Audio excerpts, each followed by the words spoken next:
I would get sort of plugged in to a crew in Arizona or Colorado or Massachusetts or Alabama and then leave. And it was so fun to sort of move across the country really quickly and then just quickly connect with sort of a rock star crew. There's some amazing people across the country that are just killing it. Welcome to Chasing the Same Sun, Hometeam's podcast highlighting adventures in global filmmaking with the talented creators behind the scenes.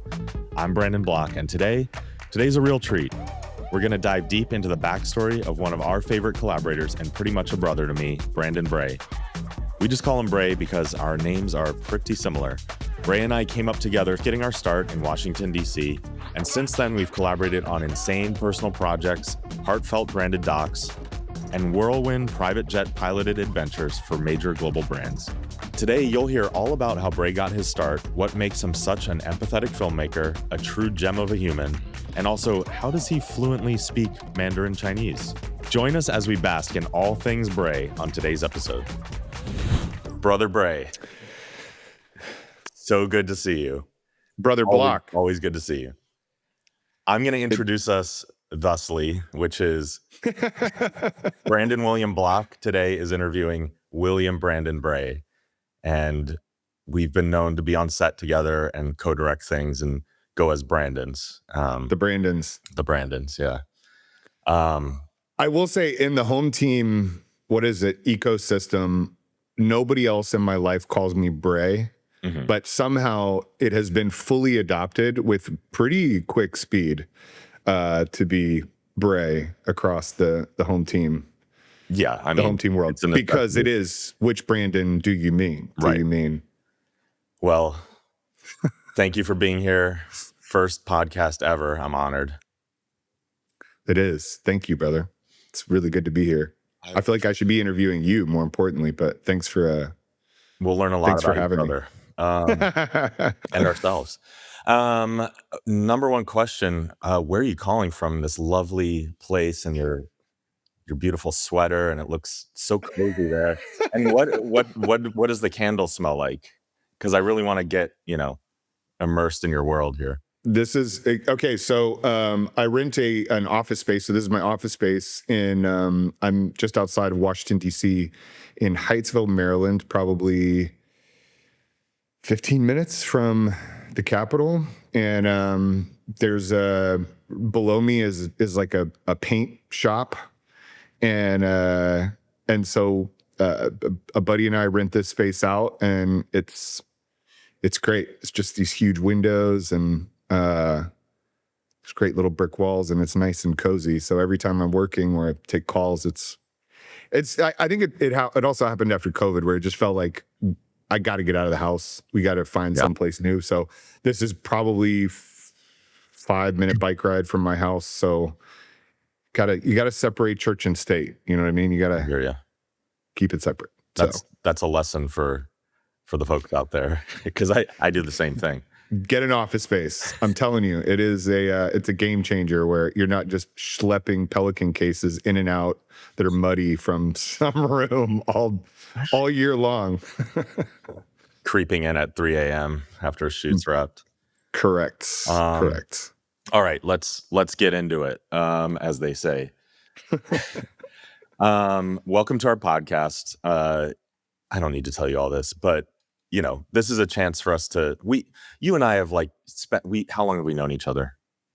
Oof, man, a long time. Actually, you and I met because it was, I think, at American University. We were both doing a talk on something in the. What was it like? Well, it was probably 17 years ago. We were invited to talk to a class about all the wisdom of being seasoned veterans in filmmaking. Yeah. And we knew nothing. So seasoned. And that's when we met. Yeah, we were on a panel together in front of a class of students that were 2 years younger than us, and we were telling them all about the film just industry. It'll be just like how we look on this, just dropping wisdom, man. Yeah. Just everybody's like, wow. We should do one of these every 15 years. Yeah. Tish gets Spike Lee, and then American University got us. All right. No shade, American University. I'm sure you We guys love have you. some other people to bring in. They've come a long way. But what I love about this thing we do with this podcast is like we've spent just countless hours traveling together and on set and hanging out together, and this is a chance to introduce you to the folks who are in home teams circles, but also like asking some deeper questions that maybe haven't come up. So so yeah, I mean, I wanted to start kind of from the beginning. Introduce us to Lil Bray. What did your childhood look like, and where'd you grow up? All that good stuff. Yeah. So, Lil Bray. I grew up in Colorado for the most part, and I'm the son of a preacher man. My dad was both an evangelical pastor and a professor of theology and philosophy, and so I lived in Colorado for most of my childhood, and then in my middle school and high school years, he took a job just outside of Chicago, so we moved just south of Chicago, and both had a big influences. Obviously, one being more urban, and then the other one being much more mountainous. And yeah, so that I kind of split time between the two, and then after that, it's just been like a guidance counselor's worst nightmare. Like it's just been chaos. I went to college in Kentucky. I moved to Oklahoma, moved to China, moved to DC, and then that's kind of stuck, and now I'm here. I have so many questions, but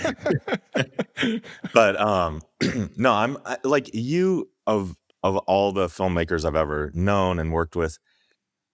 When a project calls for like extreme empathy, I always think of you.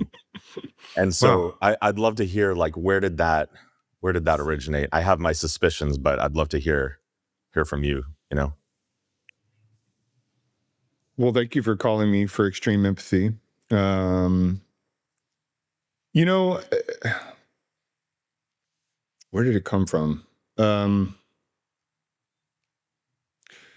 My sister, I have only one sibling, my sister, who is like, we're like beyond close. She is one of my absolute best friends. We are just crazy close, and she is a therapist, and one of the best therapists that I know. So it's kind of an interesting. I only bring that up because it's an interesting mix between why she would go into a very empathetic field like psychotherapy, and then I would go into film and production. Yeah. What do you think? I think it could be just because of my mom and dad and how we were raised, and it was every night before dinner we would think about those that had less than us. It was every time we had a social gathering, others were just as important as who was present. There was a lot that happened, I think, in those formative years of just considering somebody other than yourself, and how gracious the world can actually be if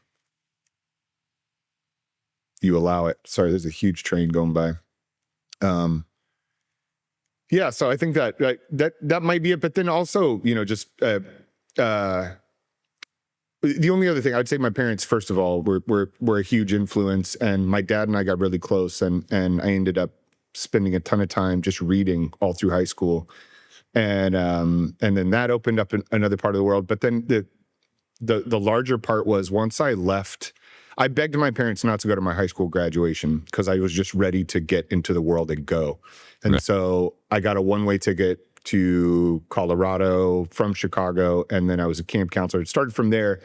That would just began once I got a passport. I was like, that's it, I'm out. And I don't think you can, go through life and travel and not come out seeing things very differently and feeling deeply about all walks of life. Everybody's fighting their own private battle. And once you sort of recognize that and you can just sit with them in that space, there's a change that should happen inside of you. And so your sister went into psychotherapy. Why did you go into filmmaking, do you think? And was it like a direct line, or did you do all that like global exploring first? And like, I'm curious, like when did the bug bite to be a filmmaker, and why do you feel that was like the way you could tell people stories and, help the world? I don't know if you feel this way, but in some ways I feel like we do therapy in our own way on a regular basis right now. Yeah, so I think you can sort of just lay in a different meaning on top of it. I've always said what I've loved about being a documentary filmmaker especially is you drop into somebody's life and like you get past all the small talk. Like you sit them in a chair and they're like, oh, okay, you're here to hear the deepest parts about me and what I do. Yeah. And so it's a very like rich way to meet a person. I totally agree. And on top of it, I don't know how many interviews I've done in this life. I mean, thousands and thousands from all walks of life, whether it's somebody that I don't even speak the language with to, a PhD that works in microbiology on one specific plant and root. And when that's your profession, you get really good really quickly at maybe listening and also, for me, trying to break down something that's very complex into something that's very tiny and very understandable. And my typical question is, break this down as if a third grader would understand it. And usually people never get that freedom to just distill something down into its really basic form. And then from that, you can sort of use that as your fulcrum, and then you can sort of build spokes out from it. But to go back to your other question, when I got the bug, I mean, I think it's not so much the film bug as it was sort of telling a story. And the storytelling bug, I think, started really early on, where I knew that there was a way to translate an idea or an emotion faster through film than any other medium that I could find. And I think that most of my career has been, how do I translate something that feels subconscious, or translate a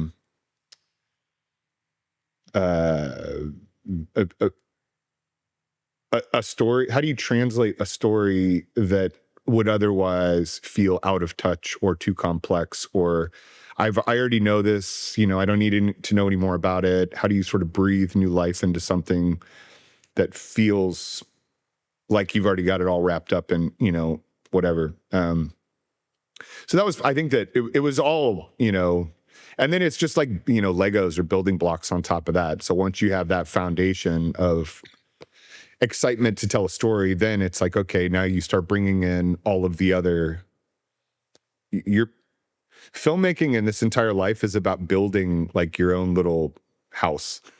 And there's different pieces that allow different ways to do it. There's windows and doors, and there's foundation, and there's and if you like, for me, I'm obsessed with learning. I'm obsessed with just cultivating different ways to see things, different vantage points. So yeah, I think, I mean, it's something I've thought about a lot and talked about a lot. And I feel like if I were speaking to younger filmmakers too, I'd say, don't underestimate the importance of being just very curious and just being very non-judgmental about everyone you meet, toward empathy. It's like you walk into a room and you've never met a person before, and you sit them in the chair, and it could be the CEO of a company, it could be somebody who's lost a parent, like, and anything in between. It could be like, you know, a music star, it could be an artist, it could be a corporate executive. You seem to know how to very quickly connect with all of those people. And I'm curious if you see that as like just normal or something you work on or have worked on. Um, Or how do you do that, hmm. I mean, it's a little bit of a double-edged sword. It's a good question because on the one hand, it's you can be a little bit of a chameleon in a way. Um, and there's times where there's such extreme empathy that you can feel, how do I put this? There are some times where you can do this and people can feel like you guys are best friends. And that's actually not the case. It's more of just like there's so much curiosity there of wanting to understand that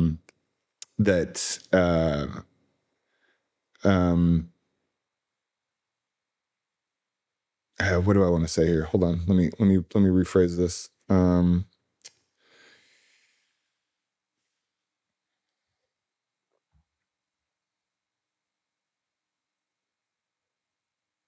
It's funny because when you're with, I don't know how many CEOs I've interviewed, but they're kind of the same. They're just like,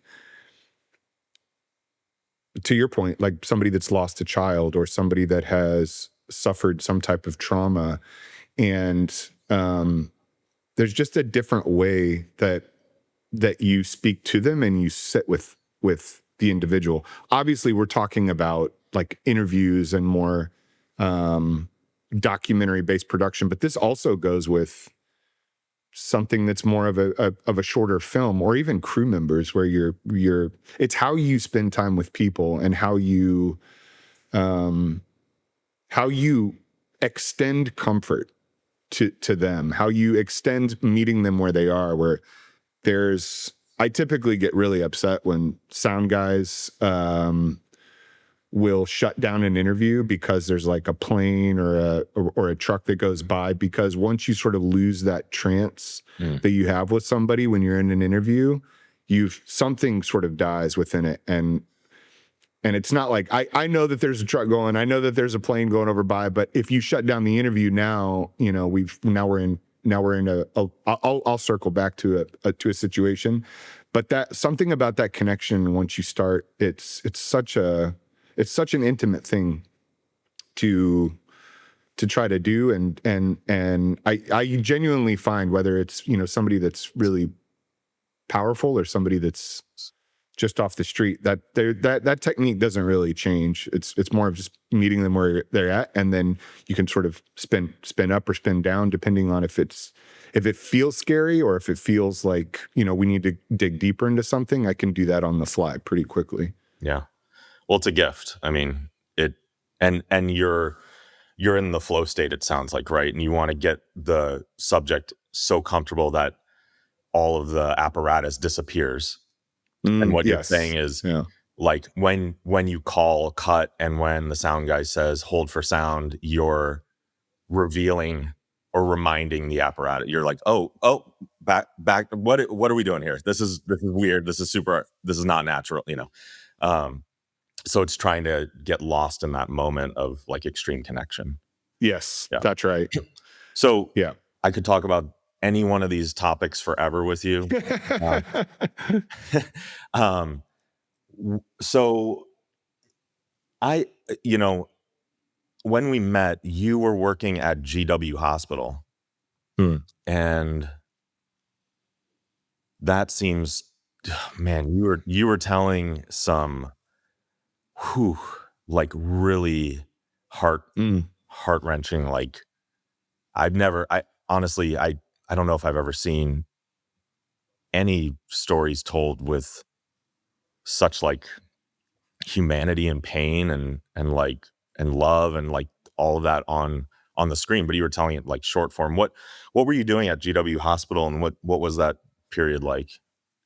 Yeah. So when I uh, when I moved back from China, and I was in Colorado back with my parents, sort of after college, and I really didn't know what I was going to do. And I had a friend reach out, and she from college, and she said, "Hey, I'm taking this job in Knoxville, Tennessee, at HGTV, and I just turned down this manager marketing position at GW Hospital, and I'm going to put you up for it."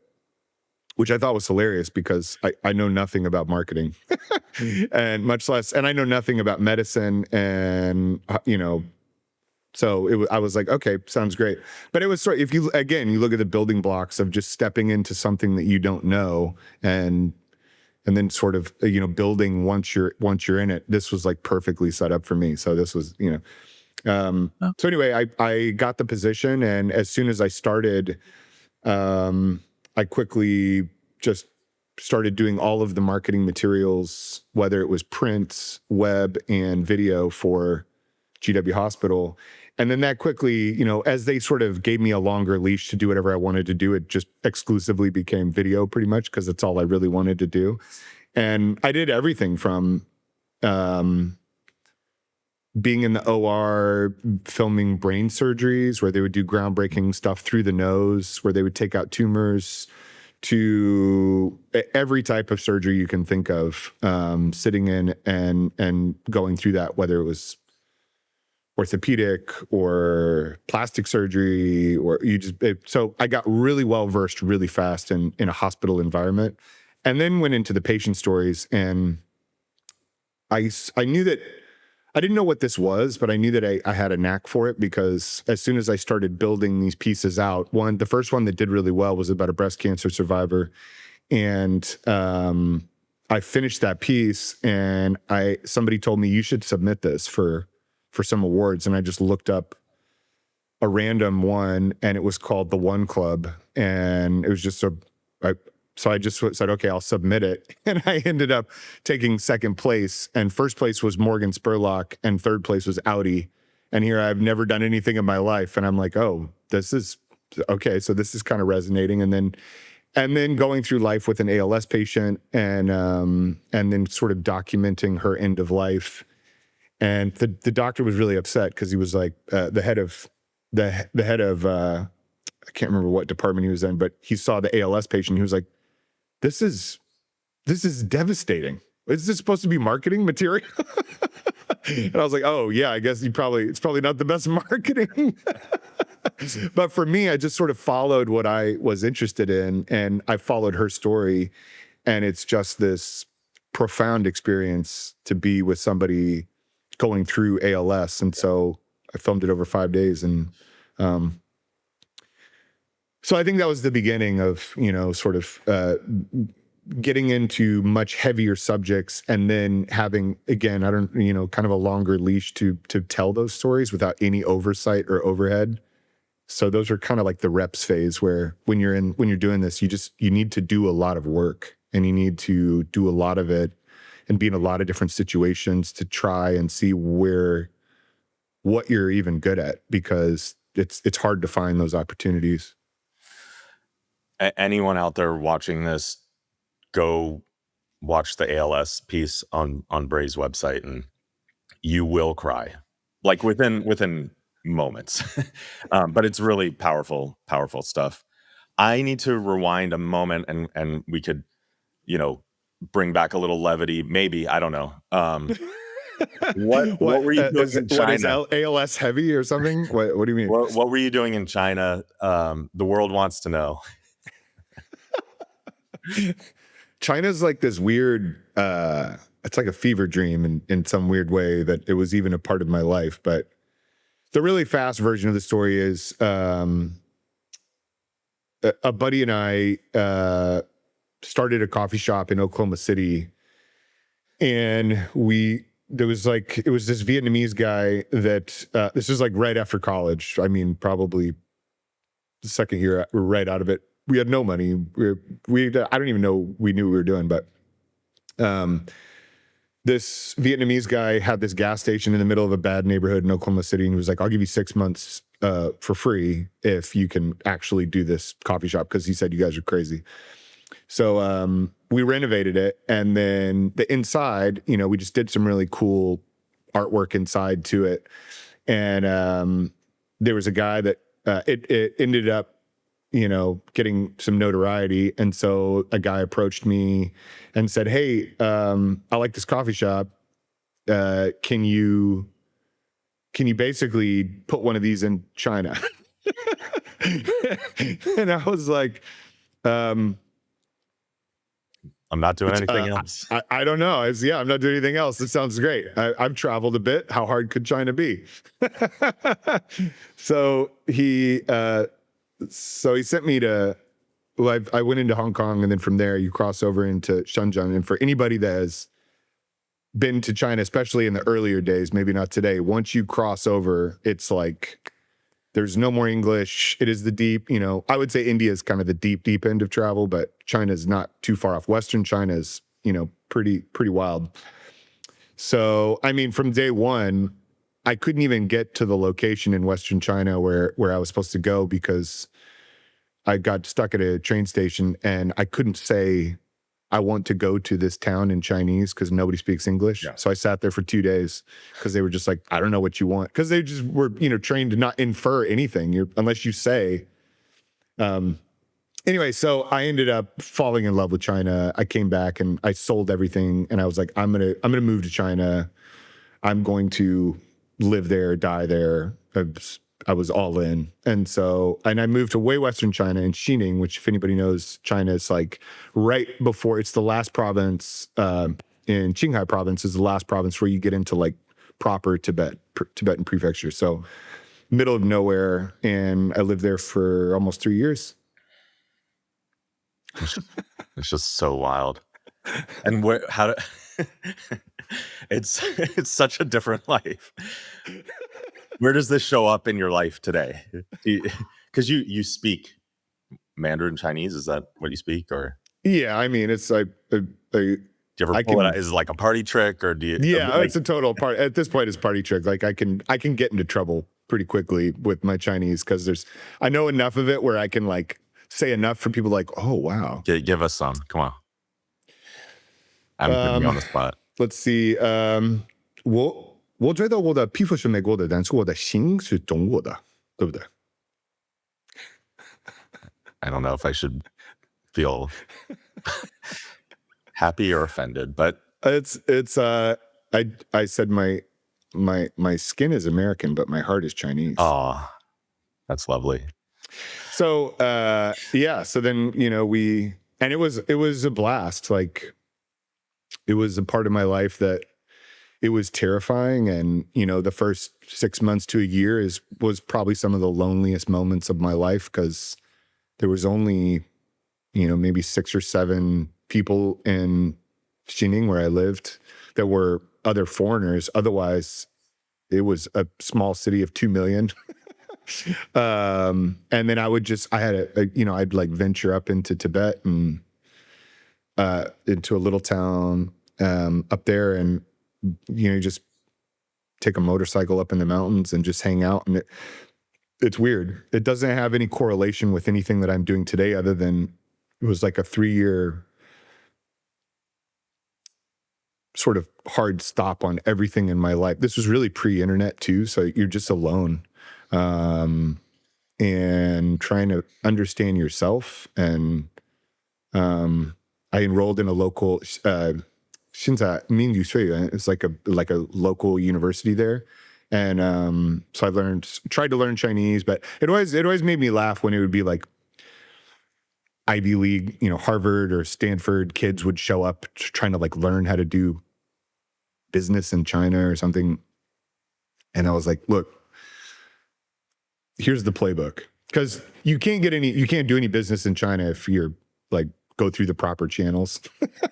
Nothing's gonna happen. So I was like, look, buy a pack of cigarettes, just carry it around, give them a cigarette, and then maybe go for karaoke, get a pallet of beer, Telling you, you'll get your stuff stamped tomorrow.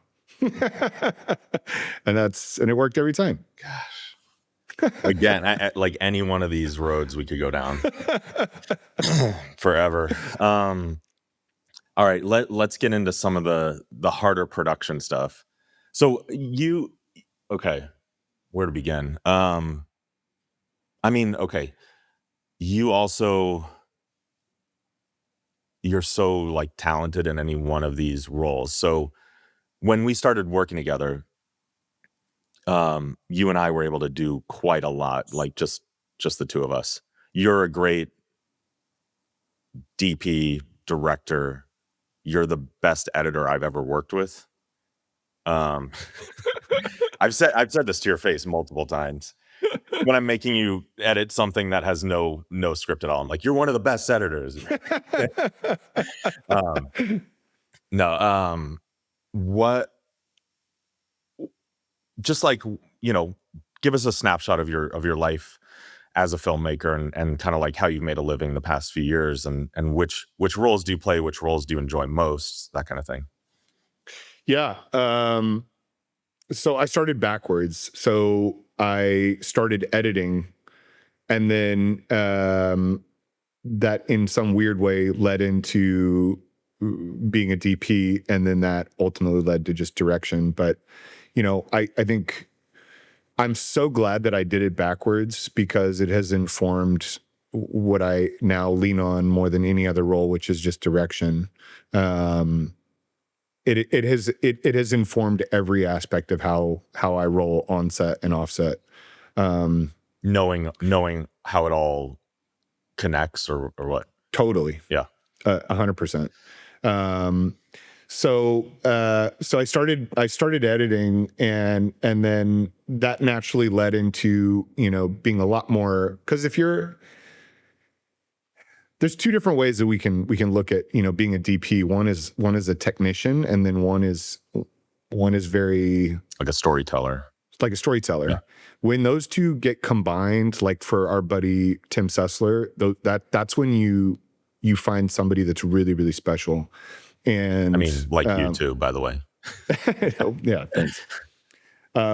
So when those pieces come together, all of a sudden it's just you've lowered the level of boundaries to just do more with less, because you don't have to depend on this, behemoth system to articulate something. You can do it much, you can go smaller. So, I would encourage anybody, just the other day, a buddy of mine locally, he got a directing gig and he needed a first AD. I've never been a first AD in my life. And he was like, is there any way, like, it would be beneath you to do it? And I was like, oh yeah, it sounds great. And I did it and I had a blast. It was like, oh man, this is, even though I'm the least, you got to yell at some people. It was like really, yeah, exactly. Really cathartic. I'm the least like detail oriented individual on planet Earth. So the fact that I was able to be like, okay, details, got it. Okay. Yeah. It was really fun. But I think that same spirit of, if you think that something's beneath you or you think it's above you, you're sort of missing the point of what it can offer. It's all important. It's all important. Yep. And you can see it, because I've worked with great producers and I've worked with bad producers. I've worked with great DPs and I've worked with miserable DPs. And all it takes is one or two times to work with somebody, no matter how good they are. And you're like, that was awful, and I'm not going to do that again. And so but I think that now going, full circle, direction is just, I have come full circle where now I'm not quite in the grind phase where I was, where now I have met DPs that are phenomenal and they're really great to work with. And so that is so their wheelhouse that I want them to do it, and I want to find opportunities for them to do it. Same with editors, same with any crew. And so once you sort of find these individuals where you're at a certain point in your career, you're like, oh man, this project will be elevated by their talent so much more than, trying to hustle and do this with two people or whatever it is. And so right now, when are you in your happy place? Like, when are you in the zone these days? Or what do you seek out?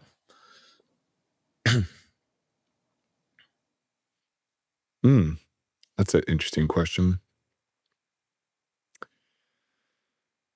Um, you know, I don't know if this is what you were kind of looking for, but I think that it's kind of there's a certain few projects where you know, let me start out by saying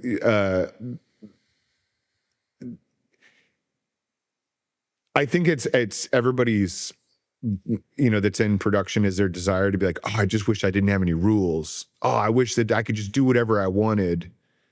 And oftentimes, my response to that is you don't, and maybe you haven't really done it, because if you don't have rules given to you, you better quickly start articulating what your rules are and building your guardrails. Otherwise, the project's going to fall apart real fast. Mm-hmm. And so a director's role is really sort of in control of the vision. And there's other subsets around that, which are, how you work with the client, or how you work with an agency, or how you work with crew. Those are separate skills that have nothing to do with being a director. And so it's sort of like compartmentalizing and knowing what role that plays versus, these other sort of supporting aspects to a personality that help elevate a project. Or so for me lately, it's been taking even the simplest of a scene, and this could be in the middle of a commercial. It could be in the middle of a commercial. It could also be on a 5-day passion project or something, where you're sort of, how can I build little mini guardrails into this scene to make it work? Right. And that's always fun, because it feels like a little mini challenge within the larger scope of something. I call them constraints, and I say I can't really start until you give me a constraint. Yes, that's right.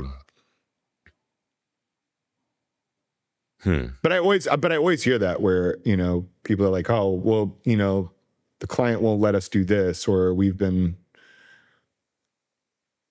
And instead of looking at that as like, well, no,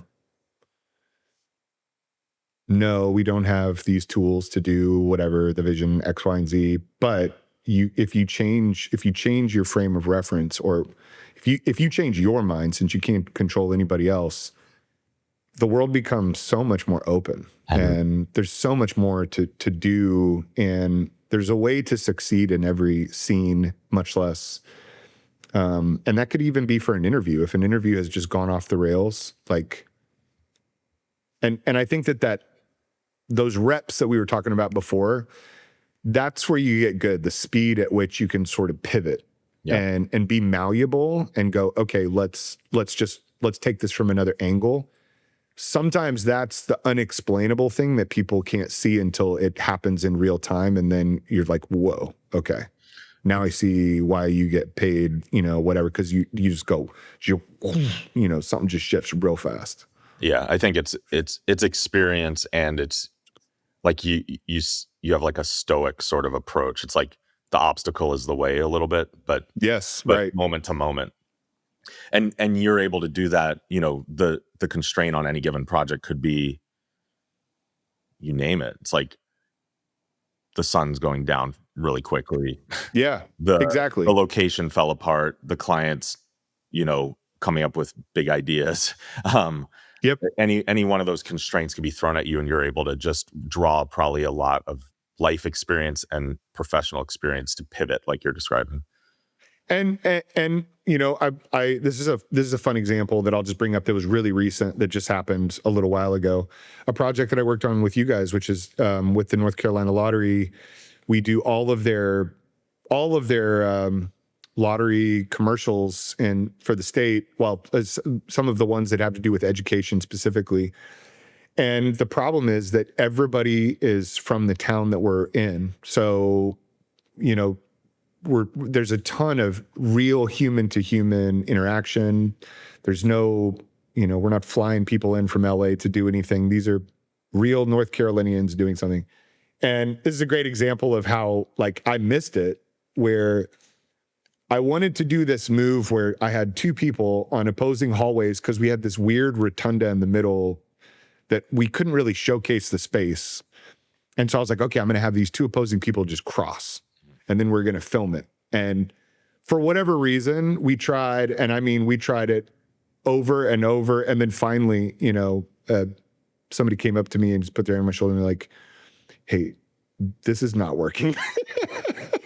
We got to move on. And I like kind of came out of this trance of like, I know I can solve this and we can figure out a way to we can move at just the right time and we can orchestrate this. And sometimes but you can get so locked in and that's not a bad thing. It's just, you need to have the awareness to also receive information and go like, hey, it's okay. You should let go and move on. And that happened, that happened. And because we went through it and we got to the next thing, we were able to sort of finish the day, but we could have done another 15 minutes on that. And then, anyway, so it's just small stuff of letting go and then moving on. Let's talk about a few specific projects a few more, because you just mentioned one, but that you and I have worked on together and with Hometeam. I think very early on, one of the first things we worked on was erosion. And that was a passion project with Tim and myself. I'm trying to think how to even cue this up. You and I have done a huge amount of work together. Oh my gosh. We have done a massive amount of work together. Erosion was the first time I feel like we really collaborated properly, And so it just to catch the audience up.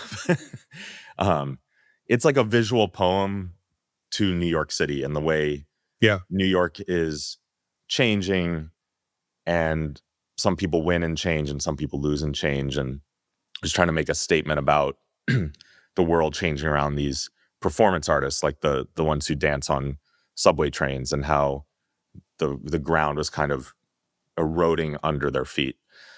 Super abstract. And so to me, this highlights your skill as a collaborator and as an editor, especially because Tim and I threw just is like a 2 million puzzle piece set with zero frame of reference as to what it would actually become, and you crushed it. And so I just want to I want to hear from you, like, kind of what was that experience like, and what is that as an editor, maybe what was your process? Just a little bit on that one. I knew when I started getting some of the images back, I was like, it's scary to be in that position sometimes as an editor, because you look at it and this is, I'm a good editor and I'm a really bad editor because I get really overwhelmed at all of the things that a piece could be. And you care so much. I care so much. It's your strength and your weakness. There's a way that an edit could be so strong, and when it leaves my control and it goes to somebody else, I have I get really freaked out because there's so many ways that this could evolve, and that's why it's never even worked to even have an assistant editor for myself, because they'll give me what they call selects. Mm-hmm. They'll go through and find all the good stuff, and I'm like, this is not helpful to me because what are the off takes? I want to know. I need to see everything, and I have to go. There's no easy way to do it. You just need to go through every frame to find out, what did you miss? Did somebody leave the camera on and it was out of focus? And it's actually better because the metaphor is way stronger for what. So I think that part of it is sort of, there's that, and then there's the instinct aspect of, you're sort of like fumbling around like a kid putting some puzzle pieces together, and then you might find out of like 5 hours of work, like one little moment where it's a cut between two things that you're like, okay, that's interesting. And then music is always sort of the bedrock of something, and or it can be, and I kind of go back and forth between just letting something be matte sound, or I care really deeply about the track and what that's also saying. So for Erosion was just this, when you merge what you and Tim did, in New York, and taking the skyline, turning it upside down, and whether it's the pigeons, whether it's the kids on the subway. This was right when the ultra slow motion was also coming out. So here you guys are, riding around with a Phantom 4K, $500,000 lens kit on the subway trying to film these kids. I'm like, Yeah. people do not know like how crazy at this time this setup was. That was our first hour of production. It was absurd. Yeah. I mean, so anyway, but I think that there were all the elements there, and it just needed to be sort of like, and if I look back through some of those early rough cuts, there were so many weird versions of that that are it's just like painting, where there was like a yoga portion at the beginning of one. There was like it was more like hard and driving, and so there's kind of that exploratory phase, which usually we never get, in these passion project phases, where you really need to like make a big, move with a piece in order to find out what is and isn't working. Erosion's a great example of just like three guys playing around with an idea and then seeing what it could evolve into. And then but it's a really abstract piece. It's really like, I think people see it and they're just like, I don't know what this is, but it feels interesting. And that to me is a huge win. Yeah. And I don't know what it is either, Yeah. but it feels interesting. But I also have to shout out Matthew, Insightful, because I feel like once you found the music track, everything came together. That gave it its bones. Yeah, 100%. And I think I found him on Bandcamp, like I was randomly searching, I needed something because I knew that all of the tracks that were stock just weren't working. And so when Bandcamp was, I don't even know if it's still around anymore or I've ever pulled anything since, but I found this guy and I was like, oh, this guy Matthews, man, doing weird stuff. I love it. Another project like that someday. Just super. It tapped a different. It was art in the sense. God, that sounds arrogant. No, it was. Here's what I think of art. Art, we make commercials, but art is what we were just describing. You put something out in the world and you may have 60% an idea of what it even is. And the purpose of it is to be reinterpreted in the wrong ways, in right way. Or there is no right way. And that's a really different way to, that's a different goal than a commercial piece. I'm reminded by, I love Shia LaBeouf's line on, somebody asked him like, art is something art? And he goes, oh yeah, anything that moves you is art. Yeah. And I thought it was just such a great, simple, like, yeah. The second project I wanted to talk about, which it's funny talking about Erosion, I'm like, that it's not too far removed, but we did this work for the College Board, and there's a lot of similarities in that. The crew was you and me and Swanee down in Orlando. Shout out Swanee. Shout out to Swanee. And that was it. And it was for the College Board. And like, thankfully we had an awesome agency, the Butler here in Austin, that they are true makers and creators too. So they have faith and trust in the process and in creators. But I don't know, a few things that stand out to me about that was that's one of the very few times in my career and in our career that we went down and we did an entire scouting trip for multiple days with our camera in hand, but that wasn't the intention. The intention was like to just meet the students who we were going to be working with at this high school and find the story. And we were finding the story while we were shooting, but I just wanted to touch on that one because I'm still so proud of how that came together. And I'm wondering, in your mind, what led to that being such a strong series? Did we even have sound with us? Did we do everything? Yeah, we did everything. Right. Okay. You know, Which by the way, tangent, dangerous thing for clients to know, because you're trying to build budgets and you're like, no, we need proper sound, we need an AC, we need a gaffer and a grip, and we need their team. And let's then they're like, well, revise this. Well, It we want didn't to work look at like all, this. actually. How'd you get this? Oh, it was just two guys knocking around. Okay. Yeah, this actually isn't good information for anybody to have. You know, I think that there was sort of this great mix, because it was, for anybody that doesn't know, we just flew down to Orlando and we just hung out with high schoolers for basically like 2-week increments, or 1-week increments, you know, over a few months. We took 3 trips. One was like a scouting trip, one was a production trip, and then you started building the edit, and then the third trip down was like a shaping trip, which was just a really interesting way to approach a production.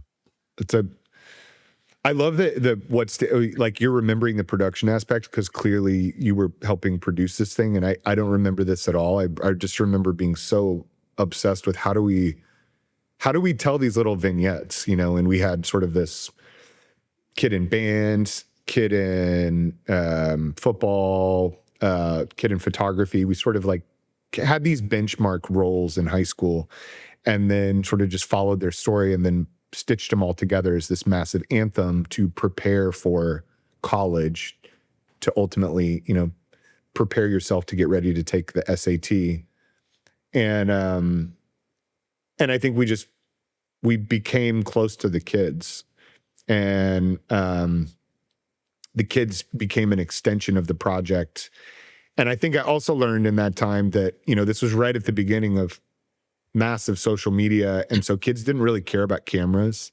Mm-hmm. They weren't too weirded out by what we were doing. We also had a really small footprint. And so, you know, it wasn't 45 people on set trying to capture some verite piece. And this goes back to, you know, being really agile and nimble to walk into a space with nobody there and sort of execute. Yeah. I think the way we were able to be mighty as such a small team is, to your point, like the subject became an extension of the crew and the collaborators. And that was another interesting thing about that project, is like how collaborative we got with the subject. And it's like another takeaway I've had from that project, of just like, if you're looking for direction in a project and you're just getting started, like it might be because you don't know the answers, and you actually just need to give yourself to it a little more, like let go and be like, actually, we're telling the story about somebody and I'm not them, and they should tell me what the story should look like and how we should craft it and approach it and present it. It's knowing your tools and being able to very quickly, you know, which is just great documentary production, that you can sort of, you know, your tool fast enough and well enough to sort of reframe and get ready and anticipate a moment that's going to happen. Those are the scenarios where there's no, like, you just need to be agile and ready, and it comes through, you know, and once you look at it and the emotion that's translated through the kids.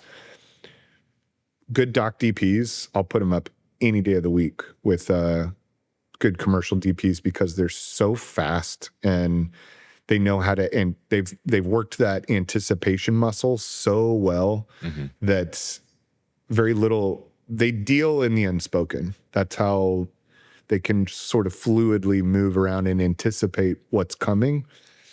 And that changes, as a director, that changes so many parameters for what you can do in a scene or with somebody once you sort of have that, you're with somebody that's really talented in that area.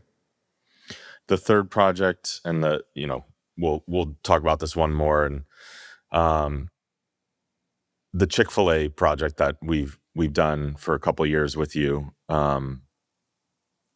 You tell us what that what that experience was like.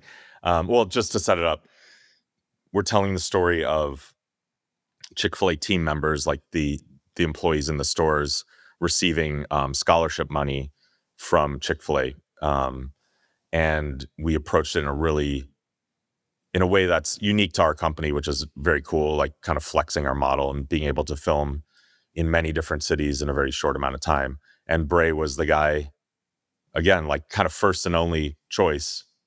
We've got to send him on this on this massive adventure. So what did that adventure look like? Yeah. So it was insane, first of all, because, the goal of this is to film in 4 to 5 Chick-fil-A stores across the country every day for 3 or 4 days. So I think ultimately, what is it, like 15 or 13 or 14? I don't know. Many stores. Each one was like 13 or 14 stores each year. Yeah. So the only way that you can actually achieve that is with a private jet, which Chick-fil-A lovingly has, which if anybody doesn't know, the Chick-fil-A jet is called Moo Force One. And Chick-fil-A has unquestionably come out as one of my favorite companies I've ever worked with. They're just incredible. And all of that downtime that you have on the plane. So we would literally take off, you'd land in Arizona. It's 15 minutes usually from the airport to wherever the Chick-fil-A is, because there's private airports all over the country that, again, most people don't know. You'd get to the Chick-fil-A, we'd spend 15 or 20 minutes, we'd deliver a check, we'd get back in the car, go back to the plane, fly to the next location. So sometimes we'd fly to 4 different states or 5 different states in a day. And so with that, it's high pressure because you're delivering a surprise, which is a $25,000 donation for an unsuspecting team member. And then it's a whole bunch of downtime where you're just hanging out on a jet with the grandson of the guy who started Chick-fil-A. And some of those moments it's almost as rewarding. Those just in between moments are almost as rewarding as watching somebody get a $25,000 check, which for most of these kids at Chick-fil-A, whether they're, in whatever aspect they are at Chick-fil-A, it might as well be $25 million. I mean, $25,000, 25 million, it's sort of all the same. It's just like, it just, wipes their hard drive. They're like, what is going on? Yeah. Well, it changes their life. Changes their life, 100%. Yeah. But I think that, the cool part about it was we had one crew in each one of these cities. So I would get sort of plugged in to a crew in Arizona or Colorado or Massachusetts or Alabama. And that crew, Hometeam sort of found and sourced in that location.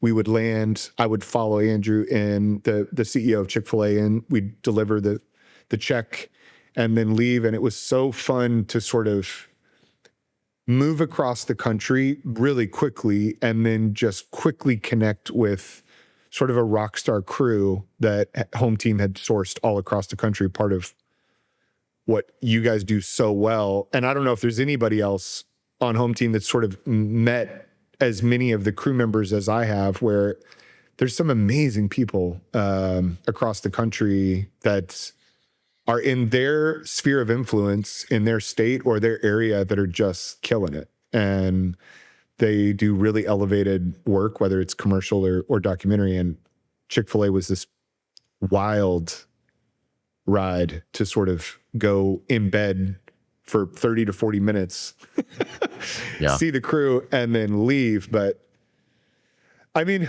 the private jet lifestyle is, it's like one of those things that it's not good for me to know, like the knowing how a private jet works doesn't like benefit my life in any way, because it's not something that I'll ever have. So it's like, oh, you can just fly above everything forever and, never wait at an airport and just leave immediately. Okay, well, I mean, I think that project just highlights a few things, which is, number one, our awesome producing team, like we're basically pulling off a nationwide heist, you know? That's exactly right.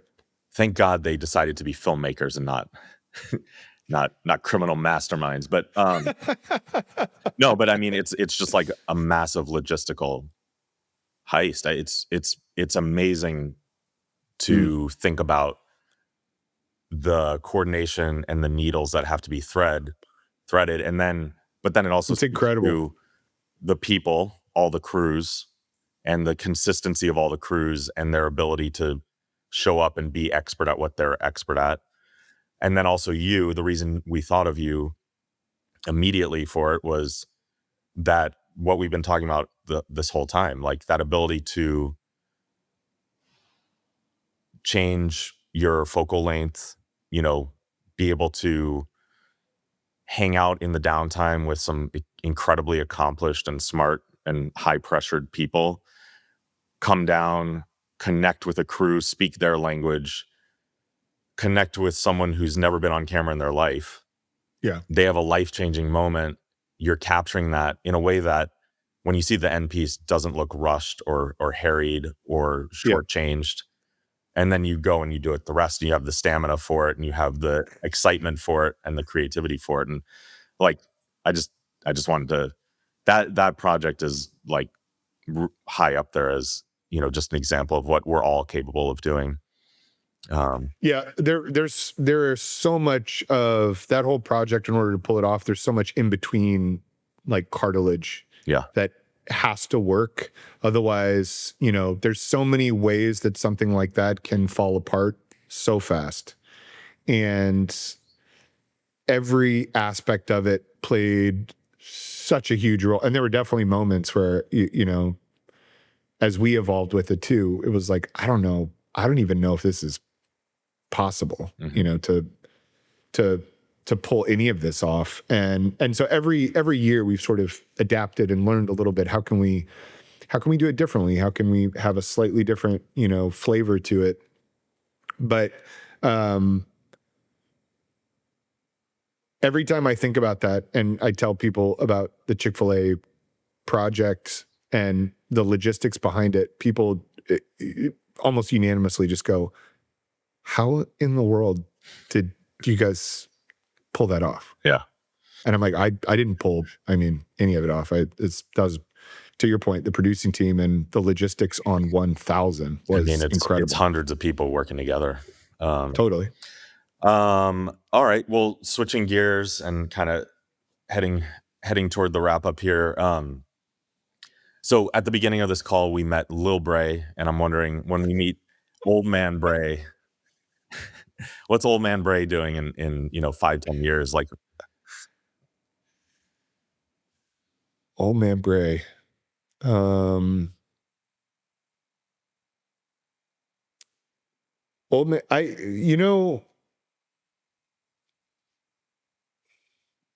I'm a dad, and so I kind of point first and foremost to being a dad is probably the coolest job I could have ever expected. So I think evolving and learning how to be a better dad isn't easy. That's what this looks like. Or that's what I want, that should be my aspiration. But I think as I'm continually evolving with my own way that I cultivate and find stories. And part of that has been, I've been in this grind mode for so many years, doing crazy stories all across the world.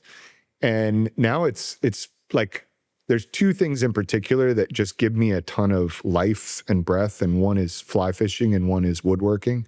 And so even apart from this, creating dedicated time to actually do hobbies that create this kind of comma in your life that allow you to take in more information, to find more interesting ways to to tell the stories that you couldn't quite figure out, because I've got like most filmmakers, like a Rolodex of things that I want to work on.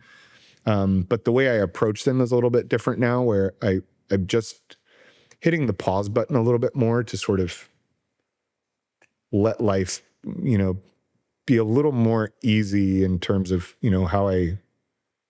how I treat myself, and the things that sort of breathe life into me, so that I have more life to put out into projects. I don't negate that stuff anymore, or sort of say like, oh, I'll get to it later. I try to factor that stuff in earlier on the front, because it just benefits projects, people, and it. You always know when you're with a really well-rounded crew, because the way that they adapt with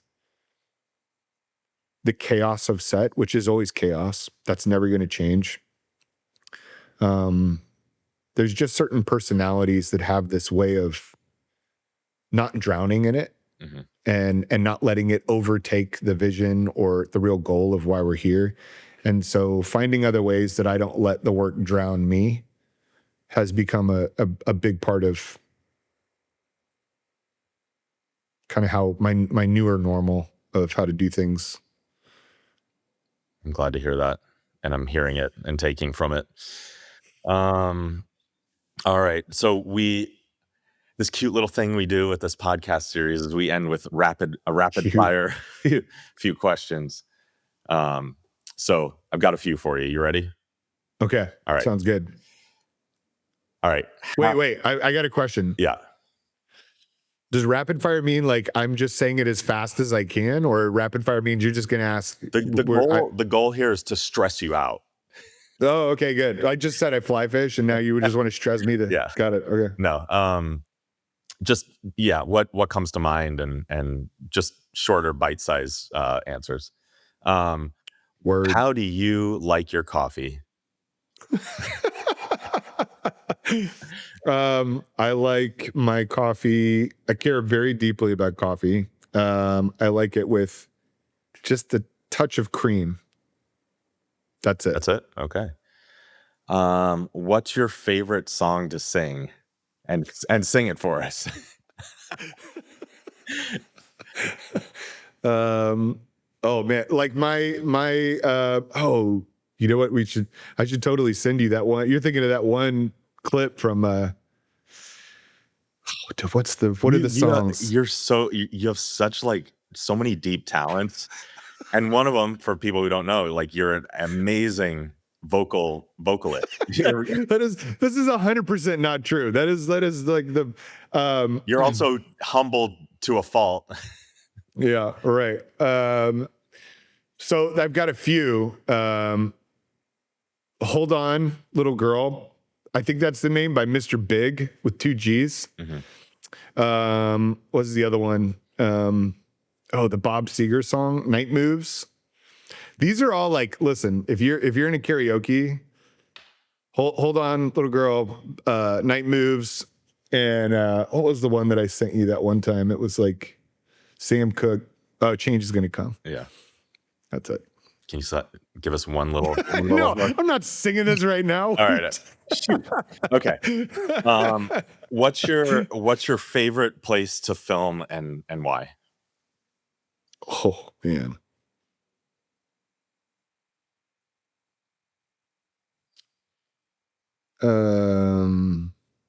My favorite place to film.